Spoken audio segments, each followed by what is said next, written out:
আলহামদুলিল্লাহ নাহমাদুহু নুসল্লি আলা রাসূলিহিল কারীম আম্মা বাদ। যাবতীয় তারিফ ও প্রশংসা মহান আল্লাহ সুবহানাহু তাআলার দরবারে, যিনি আমাকে আপনাকে সকলকে সুস্থ রেখেছেন, হায়াতের মধ্যে বরকত দিয়েছেন। এজন্য সকলেই একবার দিল থেকে বলি আলহামদুলিল্লাহ। প্রিয় রাসূলের প্রতি দরুদ ও সালাম পেশ করি, সবাই বলি সাল্লাল্লাহু আলাইহি ওয়াসাল্লাম। আজকে যে বিষয়টা নিয়ে আপনাদের মাঝে উপস্থিত হলাম, আজ জুমা মোবারক। আজকে মসজিদে খতিব সাহেব যে বিষয়টা নিয়ে আলোচনা করলেন, মানুষের জীবনে তিন ধরনের মুসিবত আসে, অর্থাৎ আল্লাহ তাআলার পক্ষ থেকে তিনটি কারণে আল্লাহ তাআলা মানুষকে মুসিবত দিয়ে থাকেন। একটা কারণ হচ্ছিল গুনাহের কারণ, মনে রাখতে হবে। একটা কারণ হচ্ছিল গুনাহের কারণে মুসিবত আসে। দুই নাম্বার কারণ হলো টোটালি আল্লাহর পরীক্ষা। দুই নাম্বার কারণ আল্লাহর পরীক্ষা। তিন নাম্বার কারণ আল্লাহর অধিকার। তিন নাম্বার কারণ আল্লাহর অধিকার। তাহলে আল্লাহ সুবহানাহু তাআলা মানুষকে মুসিবত দিয়ে থাকেন তিনটি কারণে। একটা কারণ হলো গুনাহ। মানুষ যখন অতিরিক্ত গুনাহ করে ফেলেন, অনেক বেশি পাপ করে ফেলেন, তখন আল্লাহ তাবারক তাআলা তাকে বিভিন্ন রকমের মুসিবত দিয়ে থাকেন। এই মুহূর্তে আমাদের কি করণীয়, কি করা উচিত? আল্লাহ কিন্তু দিক নির্দেশনা দিয়েছেন, তোমরা গুনাহ করছো, আমি তোমাদেরকে মুসিবত দিচ্ছি, এবার আমি আল্লাহর কাছে এই মুসিবত থেকে পানা চাও। আল্লাহ দেখিয়ে দিলেন, এই যে মুসিবতটা যে আসলো, এই মুসিবত থেকে বাঁচার জন্য আমরা গুনাহ করে ফেলেছি, তাহলে আমাদের কি করতে হবে? আল্লাহ তাআলা কোরআনে কারিমে ঘোষণা করলেন, ইয়া আইয়ুহাল্লাযীনা আমানুস্তাঈনু বিস-সাবরি ওয়াস-সালাহ ইন্নাল্লাহা মা'আস সাবিরিন। তোমরা নামাজের মাধ্যমে ধৈর্য সহকারে আমি আল্লাহ তাআলার কাছে সাহায্য প্রার্থনা করো। যখন অনেক বেশি গুনাহ করে ফেলেছি, যখন অনেক বেশি পাপ করে ফেলেছি, তখন মহান রব্বুল আলামিন আমাদেরকে বিভিন্নভাবে মুসিবত দিচ্ছেন।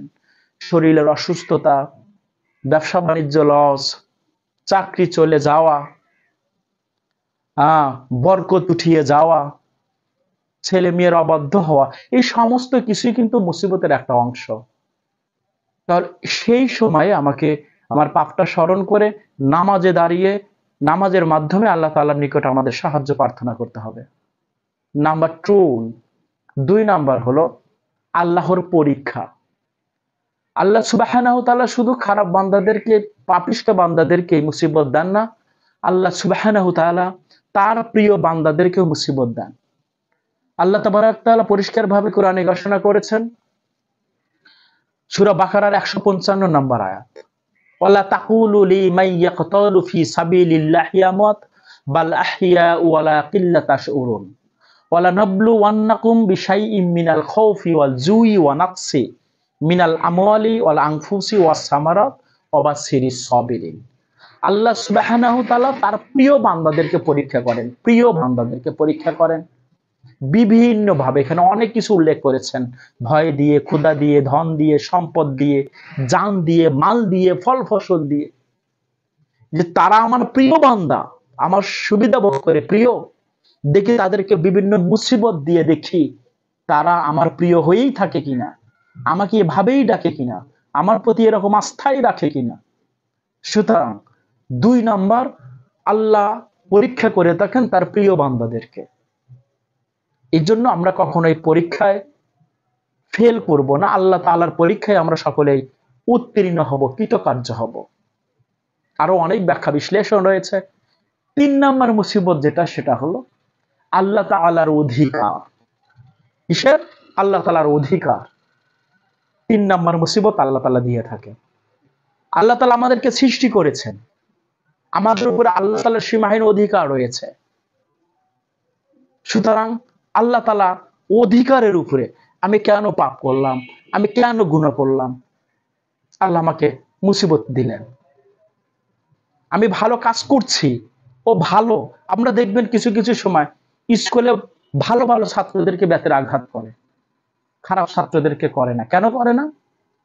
কারণ ভালো ছাত্র একটু ভুল করার কারণে, তাকে আঘাত করার কারণে খারাপ ছাত্রদেরকে বুঝিয়ে দেয়। দেখবেন কিছু কিছু সময় বাবা তার ভালো সন্তানটাকে শাসন করে, খারাপ সন্তানকে শাসন করে না। এর মানে ভালো সন্তান খারাপ করেনি, কিন্তু কেন শাসন করলো? তাকে শাসন করার মাধ্যমে খারাপকে বুঝিয়ে দিলেন। এটা বাবার অধিকার, এটা শিক্ষকের অধিকার। ঠিক আল্লাহ সুবহানাহু ওয়া তাআলা আমাদেরকে বিভিন্ন রকমের মুসিবত দিয়ে থাকেন, এটা শুধুমাত্র তার অধিকার। তাহলে আজ আমরা জুম্মার নামাজে এই আলোচনাগুলো শুনলাম। খতিব সাহেব অনেক ব্যাখ্যা বিশ্লেষণের মাধ্যমে অনেক বড় একটা আলোচনা করেছেন। সত্যি মুগ্ধ।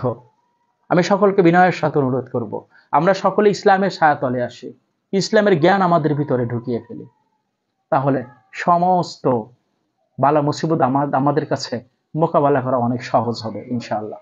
আমা তৌফিক ইল্লা বিল্লাহ। ভালো থাকবেন, সুস্থ থাকবেন। আসসালামু আলাইকুম ওয়া রাহমাতুল্লাহি ওয়া বারাকাতুহু।